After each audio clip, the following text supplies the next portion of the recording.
ఎక్కడ ప్రేమ అనేది లేదు. అంతా మోసంతో కూడిన ప్రపంచం ఇది. ప్రేమ అనేది లేదు. కాకపోతే ఒకరు మోసం చేసుకొని ఒకరు నాశనం చేసుకొని బ్రతకొద్దు. ఎందుకంటే గల్ఫ్ కంట్రీలో చెడు వ్యసనాలు, చెడు తిరుగులు బాగా ఎక్కువైపోయినాయి. అందరూ కూడా అందరూ ప్రతి మగవాడు అన్నీ తెలుసుకొని వచ్చిన పని చేసుకొని పిల్లల కోసం, ఫ్యామిలీ కోసం సంతోషంగా బ్రతకడానికి ట్రై చేయండి. అందరూ హ్యాపీగా ఉంటారు. సంవత్సరం మారినట్టు మన జీవితాన్ని కూడా మార్పు తెచ్చుకోండి. ప్రతి ఒక్కరు ఎలా చెప్తే వాడికి నచ్చదు, ఓకేనా? ప్రతి ఒక్కరు సంతోషంగా ఉంటారు. కాకపోతే మార్పు అనేది తెచ్చుకోండి కంపల్సరీగా. కాకపోతే ఇంకొకటి ముఖ్యంగా, జీవితంలో ఎవరిని నమ్మొద్దు.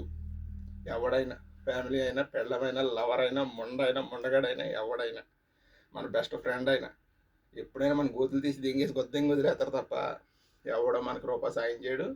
మనం ఆపదలు ఉన్నమంటే కూడా ఎవడో రాడు. అది జీవితంలో ఒంటరిగా బ్రతకడానికి నేర్చుకోండి. మీ కాళ్ళ మీద మీకు నిలబడడం నేర్చుకోండి, ఓకే? ఎందుకంటే మనకు ఎవడో రాడు. లాస్ట్కి మనమే నిజాయితీగా నిలబడాలి. మన కాళ్ళ మీద మనమే నిలబడాలి. కాకపోతే ఇది ముఖ్యం బిగులు, ఓకే? డబ్బు చాలా ముఖ్యం. ఇప్పుడున్న కంట్రీ, ఇప్పుడున్న సిచ్యువేషన్కి నీకు డబ్బు ఉంటేనే వాల్యూ. డబ్బు లేదా నువ్వు ఒక క్లినిక్స్తో సమానం, ఓకే? అందరూ కూడా ఇక్కడ సంపాదించింది మీరు ఉపయోగించుకుంటానికి ట్రై చేయండి.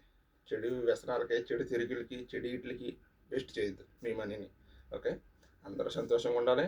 అందరి జీవితాల్లో మార్పు రావాలి. అప్పుడే మనం బాగుంటాం. కాకపోతే ఎప్పుడు ఒకటి నాశనం చేయాలి, ఒకటి నిధి చేయాలి, తొక్కేయాలి, చంపేయాలి, పొడిచేయాలి అనేది పెట్టుకోవద్దు. ఎందుకంటే దేవుడిచ్చింది ఒకటే జీవితం. జీవితం పోయిందంటే మరి రాదు, ఓకే? కాకపోతే ఎప్పుడున్నా ఎక్కడున్నా అందరు సంతోషంగా ఉన్నారు కోరుకోవాలి.